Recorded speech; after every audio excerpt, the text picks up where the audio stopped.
Hi friends, welcome to Sai events Chinnapendyal. మీ స్కూల్లో ఓ గెట్ టుగెదర్ ప్రోగ్రామ్ కోసం ఒకరోజు ముందుగానే స్టేజ్ ముందు ఒక 4 పాండా సీలింగ్స్ వేయడం కోసం ప్రిపరేషన్ చేశాము. ముందు రోజే స్ట్రెచ్చర్ గిట్ల అంతా వేసి పెట్టుకున్నాము. మళ్ళీ ఎర్లీ మార్నింగ్ ఫ్రీగా అందడానికి స్టేజీ ప్రిపేర్ చేసి పెట్టుకున్నాము. ఎర్లీగా మార్నింగ్ వచ్చి పాండా సీలింగ్ కట్టుకొని మార్నింగ్ బెలూన్ డెకరేషన్ ప్రిపరేషన్ చేసుకున్నాము. ఇందులో ట్విస్ట్ ఏంటంటే ఈ స్కూల్లో నేను చదువుకున్నదే, ఇందులో మా బ్యాచ్ వాళ్ళదే 25 ఇయర్స్ సెలబ్రేషన్ ప్రోగ్రామ్ చేసుకోవడం జరిగింది. ఇందులో మా ఫ్రెండ్స్ మేమందరం కూడా చాలా ఎంజాయ్ చేశాము.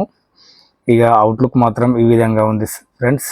నెక్స్ట్ వీడియోలో ప్రోగ్రామ్ ఎలా చేశాము, ఎవరెవరు వచ్చారు, ఎలా ఎంజాయ్ చేశారనే అప్డేట్ కూడా నెక్స్ట్ వీడియోలో పెడతాను. ఇదైతే చూడండి ఫ్రెండ్స్. అవుట్లుక్ అయితే చాలా బాగా వచ్చింది. ఇందులో ఒక 100 చైర్స్, బ్యాక్గ్రౌండ్ బెలూన్ డెకరేషన్ ఇవన్నీ చేయడం జరిగింది ఫ్రెండ్స్.